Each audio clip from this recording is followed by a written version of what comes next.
बद्रीनाथ केदारनाथ कन भलो लगनो हमारो पाड़ा कन भलो लगनो हमारो पाड़ा। शमन्या शमन्या शमन्या शमन्या शमन्या समन्या। नमस्कार। उत्तराखंड के चमोली जिले में स्थित मलारी गांव एक छोटा सा स्वर्ग है। हिमालय की गोद में बसा यह गांव जोशीमठ से 61 किलोमीटर दूर नंदा देवी राष्ट्रीय उद्यान के पास समुद्र तल से 3600 मीटर की ऊंचाई पर धौली गंगा के किनारे पर स्थित है।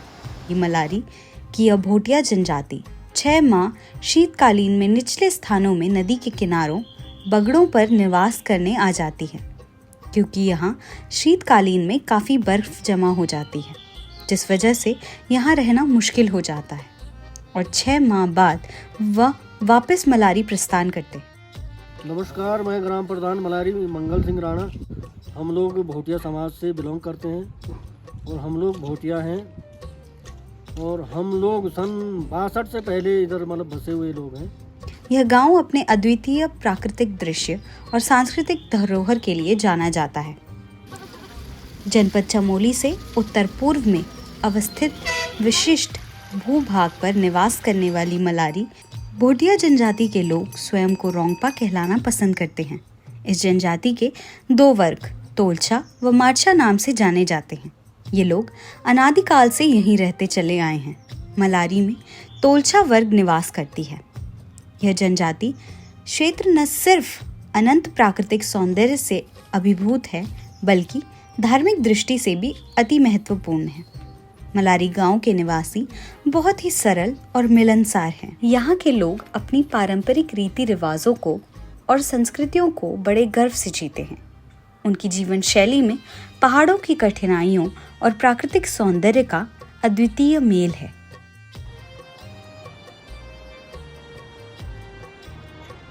यहाँ के घरों की बनावट उस समय की कला को दर्शाती है जिस समय से वे यहाँ निवास करते हैं। यहाँ के घर पत्थर और लकड़ी के बनाए गए हैं। अधिकांश मकान एक मंजिला होते हैं, जिस पर नीचे का कमरा अधिकतर गाय व बकरियों के रहने के लिए बनाया जाता है।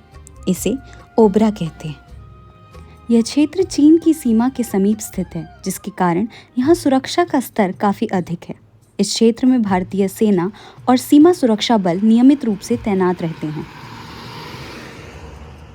हमारा परंपरा पुराना सब पुराना पहनावा है। ये चुगलो है, ये अंगड़ी है, ये पाखी है और नीचे से ये गगरी है, ये पागड़ू ऐसे पगड़ी बांधते से कमर पर हमारा कमर अच्छा होता टाइट होता है, काम करने को अच्छा होता, ताकत जैसा होता। हर स्थान के निवासियों का अपना एक विशिष्ट प्रकार का पहनावा होता है, जो वहाँ के जलवायु के साथ साथ एक अलग सांस्कृतिक परंपरा से भी अवगत कराता है।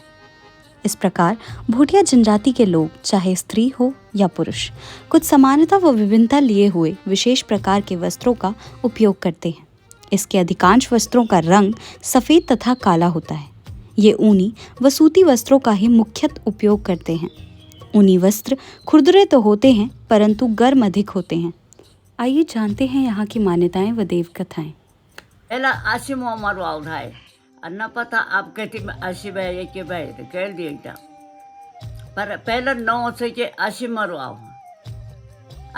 आना को साई बड़ो साई देवता छ बड़ो साई देवता ता पांडव देवता छ ता बगडाव देवता छ ता काली देवता छ छतरपाल देवता छ भगवती माता है और पर हीरामणि और पन्नो देवता बगडाल देवता ये देवता सब मलारी और सारा देवता ना का मुच्छी सैन देवता।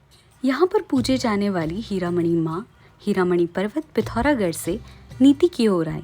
नीति में देवताओं ने स्थान न दिया। माँ को स्थान न मिलने पर माँ मलारी गांव पहुंची, जहाँ उन्होंने देवताओं से स्थान की मांग करी।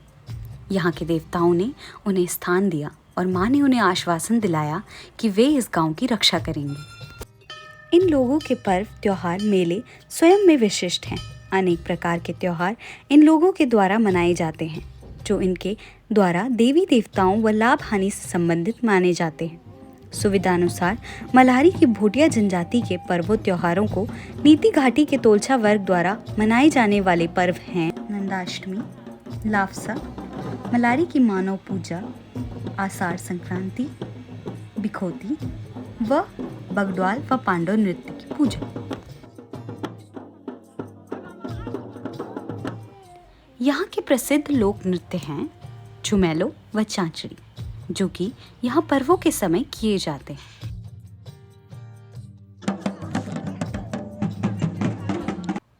यहाँ के लोग देवताओं की पूजा में गहरी आस्था रखते हैं। काम के सिलसिले में बाहर रहने के बावजूद भी लोग पर्वों को मनाने के लिए वापस गांव में एकत्रित होते हैं। इन पर्वों त्योहारों के दौरान प्रत्येक घर से स्त्रियां आकर खाना बनाती हैं व एक जगह पर सब एकत्रित होकर खाना खाते हैं।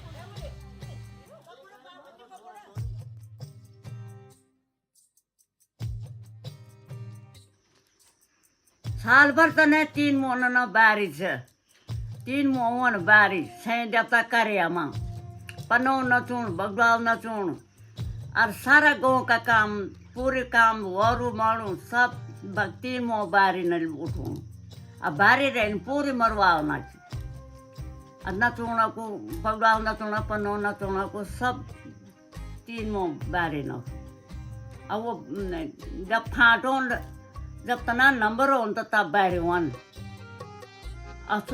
काटते आषाढ़ महीने पट्टी को और असुदा महीने तना 3 महीना मरवाना।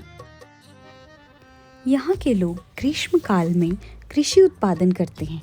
यहाँ कई प्रकार की फसलें पाई जाती हैं। फसलों के साथ साथ जड़ी बूटी उद्योग में अनेक जड़ी बूटियों का भी व्यवसाय इनके द्वारा किया जाता है, जिससे इन्हें कुछ आय की प्राप्ति भी होती है। यहाँ गांव वालों के खेत गांव के एक तरफ पाए जाते हैं। आपको विदित होगा कि ये देवभूमि है मल्हारी और पूरी नीति घाटी की राजधानी के नाम पे जानी जाती है। और 6 और जगह तो 6 महीने की फसल होती है, लेकिन जब हम जून में पहुंचते हैं यहाँ खेती बाड़ी करते हैं 4 महीने में फसल तैयार हो जाती है। ये आप प्रूफ भी कर सकते हैं। यहाँ पे हम देख चुके हैं। मुझे भी खेती करते करते करीबन 20-25 साल हो गए यहाँ पे। तो 4 महीने में हमारा राजमा जो भी फसल है, कूट, आलू सब तैयार हो जाता है। यहाँ पाए जाने वाली कई औषधीय जड़ी बूटियाँ हैं, जैसे कि ब्रह्मकमल, सालम पंजा, डोलू, लाल जड़ी, कीड़ा जड़ी, चोरू, फरण, काला जीरा व गुच्छी। एउटा छेमी वान पहिला तर राजबाबु आएपछि 2 साल चामल वान निकलौजी अरे ताब वान उवा ऊ भए त ताब वको भयो त जौ भयो त चिना भयो ताब फापर ते दाण वानी ताब आलू मटर वानी के सब दाण वानी कुटू होता टक्कर होता टक्कर राजमा की हुआ है दाल बनाती जो राजमा पर अगले साल के ये हरा वाला अंदर रखा और इसका कर रही है 19 अब 2 ढाई के राजमा दाल बनेगा। इसका तो चोवा बनाए खा के अंदर रख के हम यहाँ से नीचे चल जाते, ये अंदर में ऐसे ही रहता है। पहले तो बैल रहता 2-4 परिवार हम मिल के बैल में हल लगा। अब तो अपने ट्रैक्टर हो गया वहाँ घुमाने का ये धान होता हमारे 4 महीना 5 महीने में हो जाता है। अभी जून में बुताई शुरू होगा, नवंबर में हो जाता है इसका फिटनेस।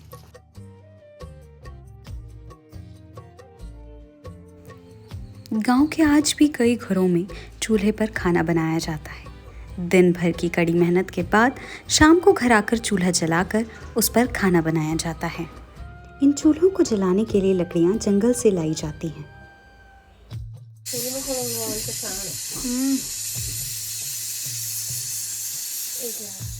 मल्हारी गांव में मानव राक्षस से संबंधित मल्हारी की मानव पूजा का आयोजन लाफसा के दौरान होता है। पौराणिक मान्यताओं के अनुसार मल्हारी गांव में मानव राक्षस रहता था, जो मानवों का भक्षण करता था। इस पूजा की पृष्ठभूमि में पांडवों की कहानी है, जिन्होंने इस राक्षस का वध किया था जो लोगों को खाता था। भीम ने इस राक्षस को मल्ल युद्ध में पराजित किया और एक चीड़ का पेड़ उसके मुंह में घुसाकर मार डाला। मरते समय उस राक्षस ने मल्हारी मल्हारी कहा, अर्थात मैं मल्ल युद्ध हार गया। इसके बाद गांव का नाम मल्हारी पड़ गया। इस पूजा के दौरान गांव के लोग चीड़ के पेड़ को काट कर लाते हैं और गड्ढे में डालकर बकरी की बलि देते हैं। बुलिया खोला में बनाई गई फाफर की रोटियां बाहर रखी जाती हैं, जिनकी पहरेदारी की जाती है। मान्यता है कि यदि ये रोटियां बाहर छोड़ दी जाएं तो राक्षस इन्हें खा जाता है। अगले दिन ये रोटियां प्रसाद के रूप में वितरित की जाती हैं। एक और प्रचलित लोक कहानी है। मलारी गांव के खेतों में बीचों बीच स्थित एक अखरोट का 5000 साल पुराना वृक्ष स्थित है। पांडवों के लाक्षागृह से बच निकलकर हिमालयी क्षेत्रों की ओर पहचान छिपाकर विचरण करते हुए यहाँ रहने का प्रमाण इसी बात से भी मिलता है कि उन्होंने अपने हथियार मलारी के खेतों में एक प्राचीन विशालकाय अखरोट के दुर्लभ वृक्ष में रखा था। इस वृक्ष पर एक सांप अर्जुन के गांडीव व अन्य शस्त्रों की रक्षा करता था। यह एक प्राचीन अखरोट का वृक्ष है, पर इसकी टहनी को पानी के साथ घिसने पर चंदन महक के साथ प्राप्त होता है। आज भी यह वृक्ष वैसा ही मलारी के खेत में विराजमान है जैसा कि उस समय था।